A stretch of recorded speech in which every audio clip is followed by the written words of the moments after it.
George, Sam wants to talk to you. Me? Hurry, it's long distance.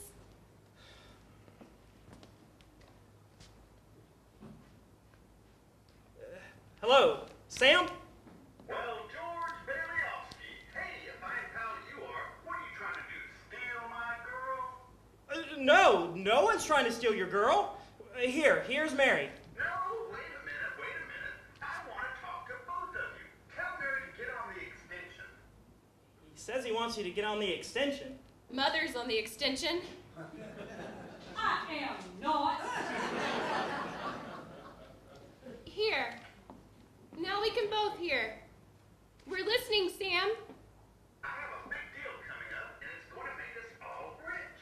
George, you remember that night in Martini's bar when you told me you read someplace about making plastics out of soybeans? Plastics. Yeah, sure. Well, Dad snapped up the idea. He's going to build a factory outside of Rochester. And here's the point. Mary, you're in on this too. Now listen, George, have you got any money? Money. Well, yeah, a little. Well, now listen up. I want you to put every cent you've got into our stocks. You hear? And George, I may have a job for you. That is, unless you're still married to that broken down building and loan. This is the biggest thing since radio, and I'm letting you in on the ground floor. Oh, Mary, Oh, I'm here. would you tell that guy I'm giving him the chance of a lifetime? You hear? The chance of a lifetime. He says it's a chance of a lifetime. You listen to me. I don't want any plastics. I don't want any ground floors. And I don't want to get married. Ever. To anyone. I want to do what I want to do. And you're... Oh, Mary. Oh, George. Oh, Mary.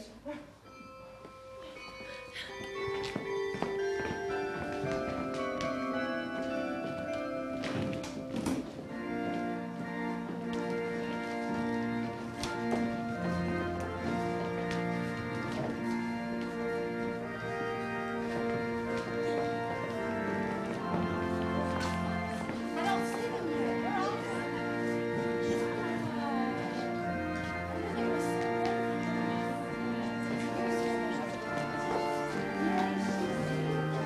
Oh, here they go.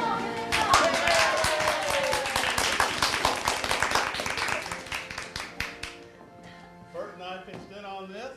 We hope you both float away to happy land on the boat. Look at this. Champagne. Oh, thanks, Ernie. Hey, where are y'all going on this here honeymoon anyway? Where are we going? Here's the kitty, Ernie. Mary, you count it. Well, I feel like a bootlegger's wife. Look. I'll tell you where we're going. We're going to spend a whole week in New York, a whole week in Bermuda. We're going to go to the highest hotels, have the oldest champagne, the richest caviar, the hottest music, and the prettiest wife. Oh, yeah. That's it. Now, what's next? I don't know, honey. Then what? Well, after that, who cares? That's it. Come here. I hate to break anything up, but there's something funny going on down the bank. I've never really seen one, but it has all the earmarks of a run. Oh, my God. If you got any money there, y'all better hurry up. Mary, I'm sorry. I've got to go. Wait, George, don't. Let's just go. I'll be right back.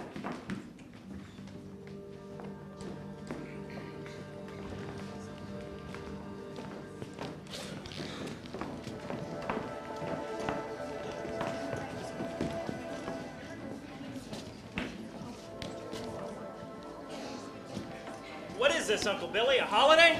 This is what you call a pickle, George, a real pickle. All right, well, calm down. Tell me, how did it start? How does anything like this start? All I know is the bank called our loan. When? About an hour ago. I had to hand over all of our cash. All of it? Every cent of it. And it was still less than what we owe. Holy mackerel. The whole town's gone crazy. What do we owe this unexpected visit, Mr. Potter?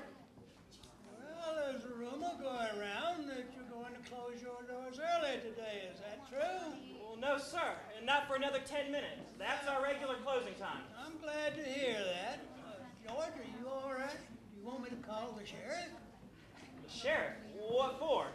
Well, mobs can get pretty unruly sometimes. I can assure you, Mr. Potter, all of our customers are very polite. I'm sure. Well, I'm going to go all out to help in this crisis. I've guaranteed the bank sufficient funds to cover their needs. They'll close down for a week and then they'll reopen. You've taken over the bank. I may lose a fortune, but I'm willing to guarantee your people too. Just bring your shares over to the bank and I'll pay you 50 cents on the dollar. Now, that's not necessary, Mr. Potter. We'll take care of all of our customers right here. Well, just make sure you don't close your doors before 6 p.m. or you'll never reopen. Ladies, gentlemen, remember, 50 cents on the dollar. You never miss a trick, do you, Potter? Don't miss this one. All right, ladies and gentlemen. You heard Mr. Potter. The bank will close down and then reopen in a week. But George, I've got my money here, and I'll take it now. Yeah. No, Miss Andrews, you're thinking of this place all wrong. As if I have the money in the back in a safe. Your money's not here. Your money's in the Macklin house, and the Kennedy house, and 100 others. See, you loan them the money to build, and then they're going to pay you back the best they can. And now what are you going to do? Are you going to foreclose on them? I got $422 in here, George Bailey, and $422 isn't going to break anybody. All right, fine. You sign this slip of paper, you'll get your money in 60 days. 60 days? And now, 60 days? that's what you agreed to when you bought your shares. You've got to give me 60 days on this, Miss Andrews. Are you going to go to Potter's? Better to get half than nothing. And now look, Miss Thompson, Miss Andrews, now wait. If Potter gets hold of this building and loan, there will never be another decent house built in this community. That's right. Now, he's already got charge of the bank. He's got the bus lines, and he's got all the department stores, and now he's coming after us. That's right. Why? Because we're cutting in on his business, that's why. And because he wants to keep you living in his slums and paying the kind of rent that he decides. And now we can't let him. We can get through this thing, but we've got to stick together. Yes. We've got to have faith. Well, my husband hasn't worked in over a year, and I need money. How am I going to live until the bank opens? We've got doctor bills to pay. I need cash. Can't feed my kids on faith. That's right. How much do you need? Hey! Oh, that's right. That's right. I've got $2,000. $2,000. All right, Miss Andrews, how much do you need? $422. No, Miss Andrews, how much do you need until next week when the bank reopens? $242. Fine. There you are. That'll close my account? No, your account is still here. That's a loan. Ernie? Well, I got $300 here, George.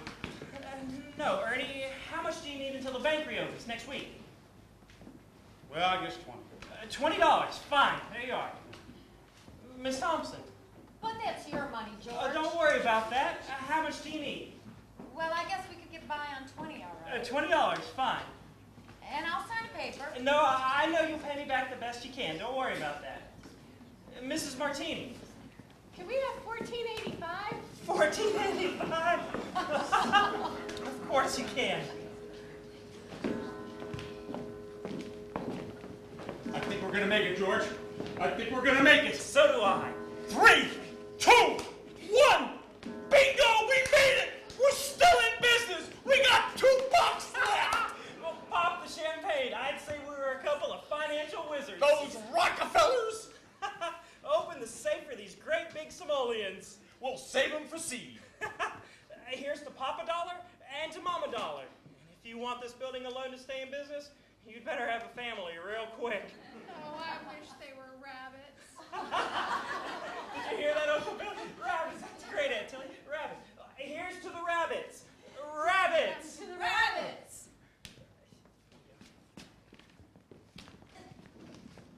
Hello, Miss Bailey.